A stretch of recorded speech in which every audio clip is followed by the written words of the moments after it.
कराए है आपके लिए कक्षा 12वीं का मध्य प्रदेश का भौतिक शास्त्र का पेपर, जो अर्धवार्षिक परीक्षा में इसमें बहुत सारे क्वेश्चन पूछे जा सकते हैं। तो ये मेरे पास पेपर जो है वो हायर सेकेंडरी परीक्षा 2022-23 का है। तो आज हम इसमें IMP most very IMP question देखते हैं। तो देखते हैं, नीचे समय 3 घंटे का रहेगा और मैक्सिमम मार्क्स आएगा 70 अंक के आएंगे। तो आप निर्देश पढ़ सकते हो। उसके बाद हम नीचे चलते हैं। तो सबसे पहला नंबर में हमें देखने को मिलता है सही विकल्प। तो इन्हें आप कर लेना, क्योंकि ये कहीं से भी पूछे जा सकते हैं। तो आप इन्हें देख लेना। सही विकल्प है, खालिस्तान है, सही जोड़ी भी है। इसका आप स्क्रीनशॉट खींच कर रख लीजिएगा। इसमें फिर एक वाक्य का उत्तर भी है। उसके बाद हम चलते हैं 5वें नंबर के क्वेश्चन में, जो 2 अंक का पूछे जाते हैं। तो 5वें अंक का क्वेश्चन है, किसी विद्युत द्विध्रुव के द्विध्रुव आघूर्ण को परिभाषित कीजिए। यह अदिश राशि है, यह सदिश है, जिसको परिभाषित करना है। तो आप इसे कर लेना। उसके अथवे में दिया हुआ है, विद्युत फ्लक्स को परिभाषित कीजिए एवं इसका एसआई मात्रक लिखिए। ये मोस्ट वेरी आईएमपी क्वेश्चन है, जी अथवा वाला। आप इसे कर सकते हो। उसके बाद हम देखते हैं 6वां क्वेश्चन, अनुगमन वेग की परिभाषा लिख लिए। विद्युत धारा एवं अनुगमन वेग में संबंध लिखिए। तो ये भी आईएमपी क्वेश्चन है। उसके अथवा में देखते हैं, विशिष्ट प्रतिरोध या प्रतिरोधकता की परिभाषा लिखते हुए इसका एसआई मात्रक एवं विमीय सूत्र भी लिखिए। ये वाला क्वेश्चन भी है। उसके बाद हम 7वां देखते हैं, चल कुंडली धारा मापी की कुंडली के माध्य नर्म लोहे का क्रोड क्यों रखते हैं। ये वाला उतना ज़्यादा आईएमपी नहीं है, क्योंकि जो बहुत कम बार पूछा जाता है। उसके अथवा में देखते हैं, धारा मापी में चुंबक के ध्रुव अवतल क्यों बनाए जाते हैं। तो ये अथवा वाला आईएमपी है, आप इसे कर सकते हो। उसके बाद 8वां क्वेश्चन में चलते हैं। तो 100 ओम का प्रतिरोध 220 वोल्ट 50 हर्ट्ज आपूर्ति से संयोजित है। आ नंबर का है, परिपथ में धारा का आरएमएस का मान कितना है। और दूसरा है, एक पूरे चक्र में कितनी नेट शक्ति व्यय होती है।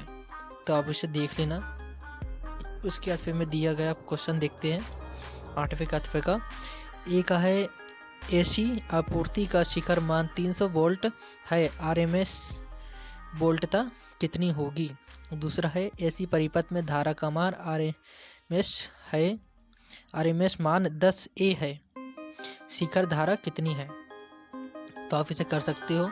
वैसे मुझे नहीं लगता कि ये वाले क्वेश्चन ज़्यादा बार पूछे जाते हैं, तो आप फिर भी एक बार इसे कर सकते हो। उसके बाद हम 9वां क्वेश्चन देखते हैं, पूर्व आंतरिक परिवर्तन की आवश्यक शर्तें लिखिए। ये वाला क्वेश्चन मोस्ट वेरी आईएमपी है। उसके बाद हम अथवे का देखते हैं, दाढ़ी बनाने या मेकअप करने के लिए अवतल दर्पण का उपयोग क्यों किया जाता है। तो ये वाला क्वेश्चन आप अपने मन से भी एक बार पढ़कर लिख सकते हो, आसान क्वेश्चन है। उसके बाद हम 10वां क्वेश्चन देखते हैं, प्रकाश विद्युत प्रभाव को परिभाषित कीजिए एवं इसमें संबंधित आइंस्टीन का समीकरण लिखिए। तो ये 2-2 अंक के क्वेश्चन है, आप इन्हें कर लेना। उसके बाद अथवे का देखते हैं, द्रव्य तरंगों की कोई 2 विशेषताएं लिखिए। द्रव्य तरंग आपको पता होगा, इसकी 2 विशेषताएं लिखना है। उसके बाद हम 11वां क्वेश्चन देखते हैं, हाइड्रोजन परमाणु में केवल एक ही इलेक्ट्रॉन है, किंतु उसके उत्सर्जन स्पेक्ट्रम में कई रेखाएं होती है, क्यों। तो आप इसे देख लेना। उसके बाद हम 11वें का अथवा देखते हैं, यदि परमाणु में इलेक्ट्रॉन अपनी कक्षा में स्थिर हो तो क्या होगा। तो आप इसे देख लेना। उसके बाद 12वां देखते हैं, नाभिकीय विखंडन और नाभिकीय संलयन में 2 मुख्य अंतर लिखिए। इसमें अंतर लिखना है, तो आप अंतर कर लेना। ये क्वेश्चन को अंतर ना पूछकर ये टिप्पणी भी पूछ सकता है, तो आप इसे अच्छे से कर लेना। उसके बाद उसका अथवा देखते हैं, 12वें का अथवा। पहला, नाभिकीय विखंडन के लिए केवल न्यूटन ही उपयुक्त है। और दूसरा है, नाभिकीय संलयन अभी तक पृथ्वी पर एक प्रायोगिक तथा नियंत्रित ऊर्जा स्रोत के रूप में क्यों प्रयुक्त नहीं हुआ है। उसके बाद तीसरा क्वेश्चन देखते हैं, 13वां क्वेश्चन है, सॉरी तीसरा बोल रहा हूँ, 13वां क्वेश्चन देखते हैं। समांतर प्लेट संधारित्र की धारिता के लिए व्यंजक स्थापित कीजिए।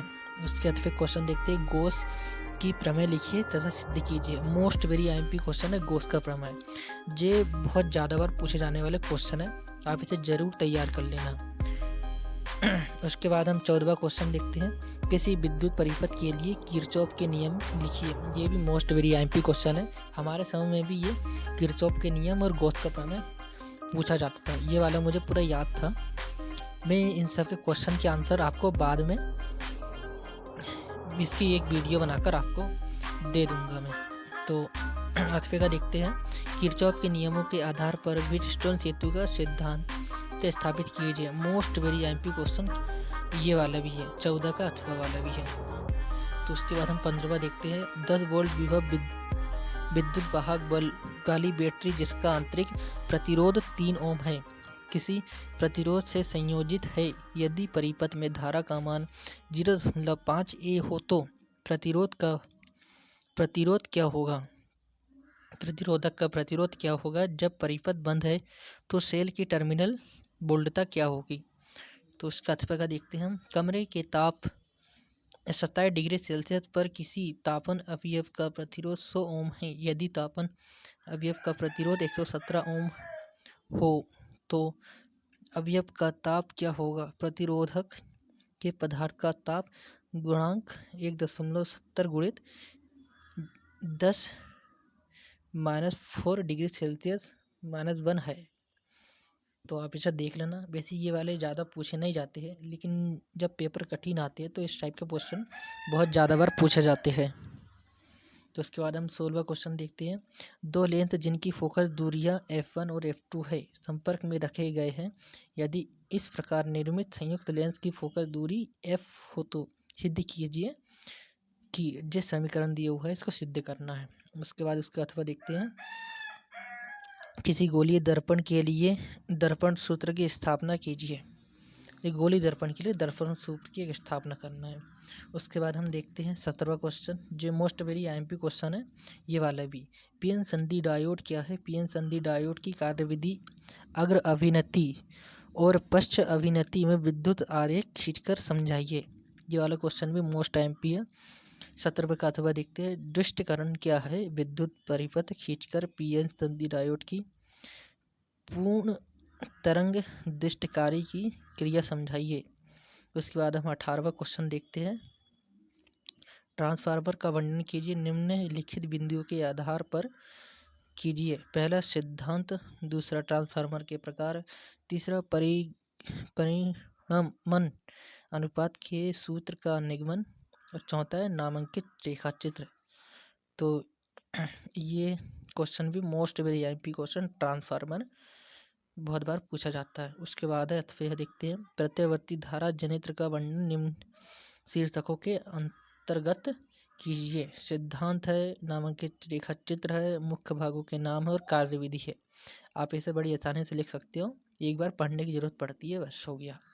उसके बाद हम 19वां क्वेश्चन देखते हैं, संयुक्त सूक्ष्मदर्शी का वर्णन शीर्षकों के अंतर्गत कीजिए। पहला है प्रतिबिंब बनाने की व्यवस्था का किरण आरेख, दूसरा अपवर्तन क्षमता के सूत्र की स्थापना, जबकि अंतिम प्रतिबिंब ए का है स्पष्ट दृष्टि की न्यूनतम दूरी पर बने और बी का अनंत पर बने। उसके बाद हम उसके अथवा देखते हैं, खगोलीय दूरदर्शी का वर्णन निम्न शीर्षकों के अंतर्गत कीजिए। पहला प्रतिबिंब बनाने की व्यवस्था का किरण आरेख, दूसरा है अपवर्तन क्षमता के सूत्र की स्थापना, जबकि अंतिम प्रतिबिंब ए स्पष्ट दृष्टि की न्यूनतम दूरी पर बने। ए का है फिर बी का है अनंत पर बने। तो ये आपका 12वीं का भौतिक शास्त्र का पेपर था, सैम्पल पेपर है। इसमें मोस्ट वेरी आईएमपी क्वेश्चन बहुत सारे जो मैंने बता दिया हूँ, तो आप इन्हें कर लेना। इसके बाद मैं आपके लिए जो लेकर आऊँगा उसमें आपको आंसर सहित उसमें समझाते भी जाऊँगा। तो तब तक के लिए आप इन्हें तैयार कर सकते हो।